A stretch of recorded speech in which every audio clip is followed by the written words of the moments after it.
Salve família Palmeiras! E vamos para os destaques de hoje do nosso Verdão. Tem mais uma polêmica com Abel Ferreira, que deu uma entrevista fortíssima no fim do jogo. Tem convocações de palmeirenses, boa notícia da CBF e muito mais. Então já deixa o seu like, se inscreve no canal e vamos pro vídeo de hoje. E eu vou começar rapidinho falando sobre a estreia do Palmeiras na Libertadores. Infelizmente, não começamos muito bem. Na verdade, começamos bem sim, principalmente aos 13 minutos do primeiro tempo, quando o Flaco Lopes fez uma belíssima jogada individual e finalizou com um chutaço no ângulo. É um golaço, não é mesmo? Eu acho que o Flaco tem muito futebol e que só tá faltando confiança pra ele. Então eu espero que esse gol aí seja o que faltava pra ele voltar com tudo. Pelo menos algo de bom nesse jogo, né? Mas voltando a ele, infelizmente a altitude fez efeito logo e o time não conseguiu segurar o placar e tivemos vários erros que acabou acarretando nessa derrota aí por 3-1 pro Bolívar.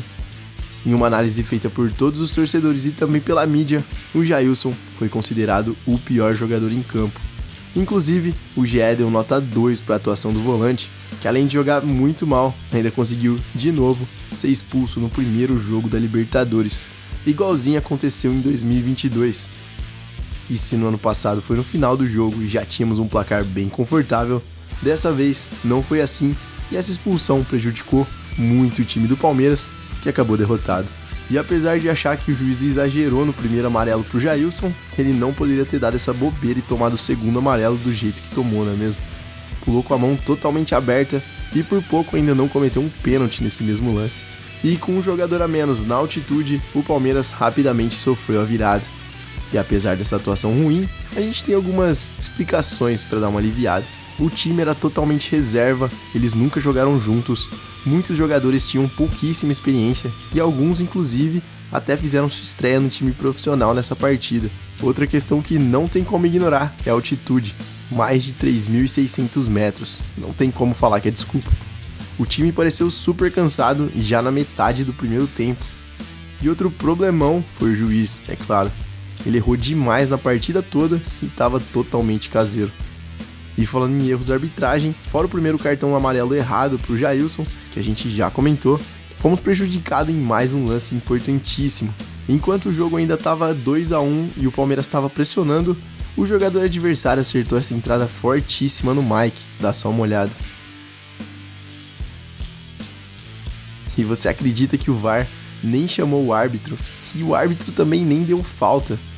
Como que a arbitragem considera esse lance normal? O Mike saiu de campo chorando e mancando. E o pior é que ainda foi constatado que o lateral sofreu uma entorse no tornozelo direito e vai ficar um tempinho afastado para tratamento. A lesão não é considerada grave e o jogador já está no departamento médico em recuperação, mas mesmo assim é uma lesão e vai ficar um tempinho afastado. Torcedor, é por isso que pode parecer um pouco chato, mas a gente fala tanto em reforços.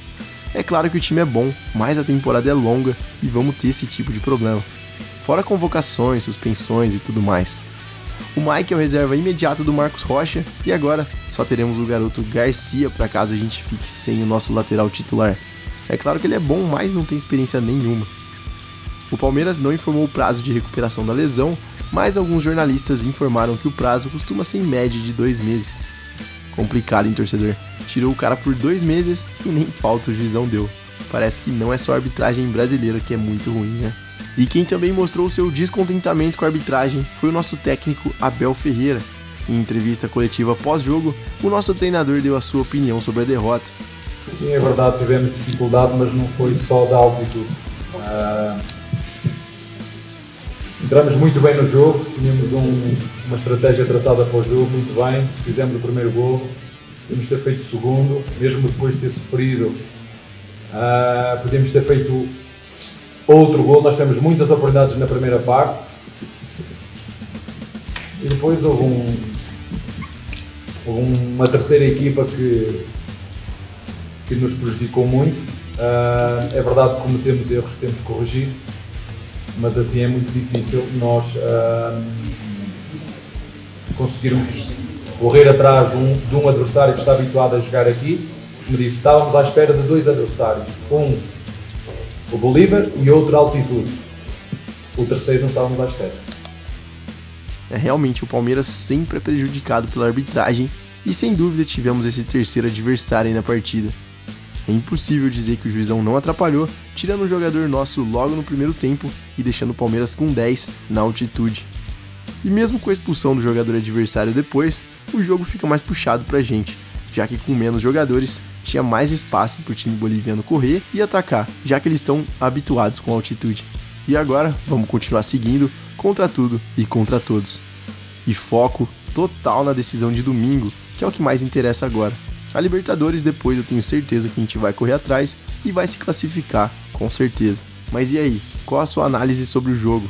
Na minha opinião, ficou claro que a gente vai precisar de alguns reforços sim, e alguns jogadores que eu não vou citar nome não podem mais vestir a nossa camisa. Concorda, torcedor?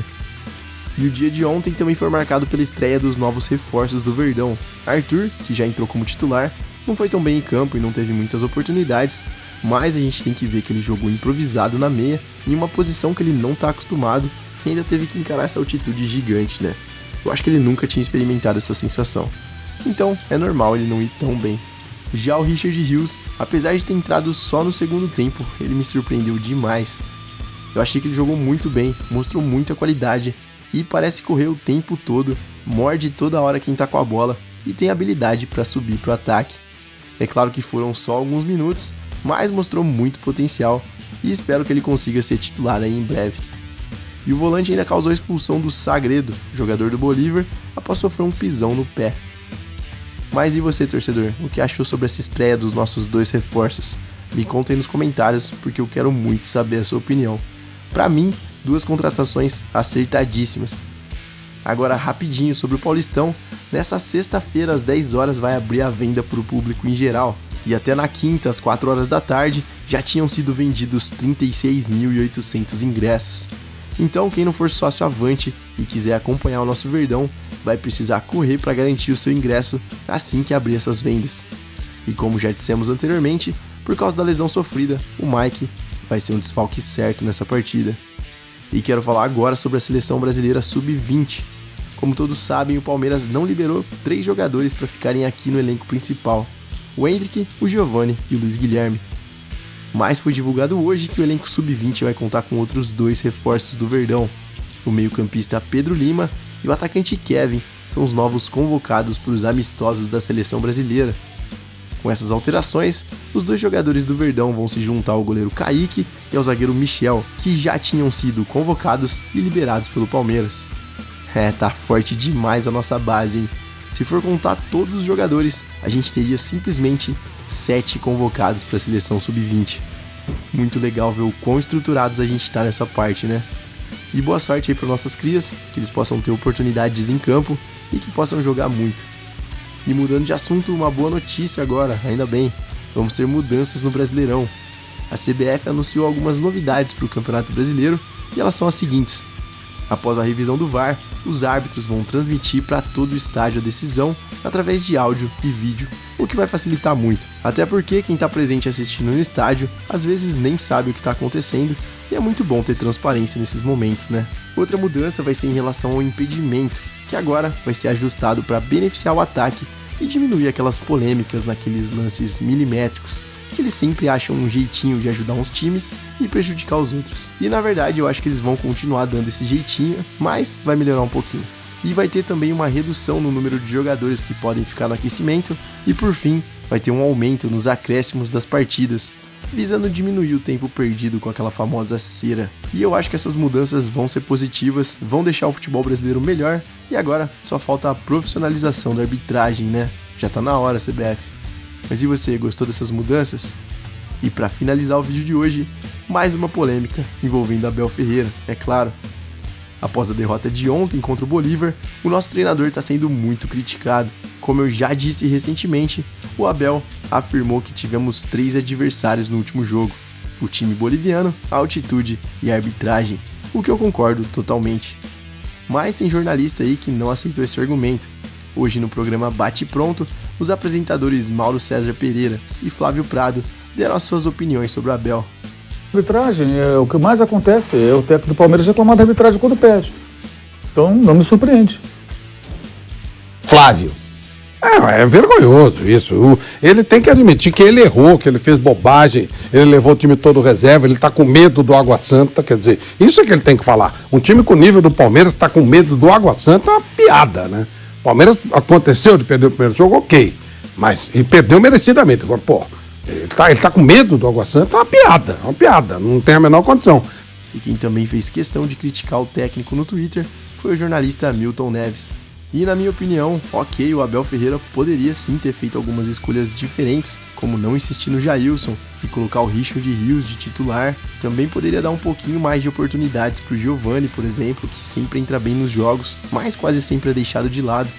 Ontem mesmo, com a partida repleta de reservas, ele sequer entrou em campo. Mas eu também não concordo jamais com essas falas aí desses apresentadores, menos ainda em querer comparar o Abel Ferreira com o Vitor Pereira. Sério, não tem como. O Abel Ferreira é um ser humano, tem seus erros, é claro, mas é indiscutível o trabalho que ele vem fazendo aqui na Sociedade Esportiva Palmeiras e tem muito crédito. É um dos maiores técnicos da nossa história. E outra coisa é que ele também pode ter poupado o Giovani caso precise no domingo. A gente nunca vai saber. Mas eu acho melhor a nossa torcida não entrar na onda da imprensinha e de uma parte pequena da torcida que tá querendo crucificar o nosso técnico. É um dos melhores técnicos do mundo na atualidade. E domingo a gente tem uma final. Não é hora de críticas, é apoio total. Concorda, torcedor? E o que você achou sobre as escolhas do Abel no jogo de ontem? Deixe sua opinião aí nos comentários. E se você curtiu esse vídeo, já sabe, deixe seu like, se inscreve no canal e ativa o sininho para você ficar por dentro de tudo que rola no Palmeiras, todas as notícias do dia em um só canal. Um grande abraço, até a próxima e avante palestra!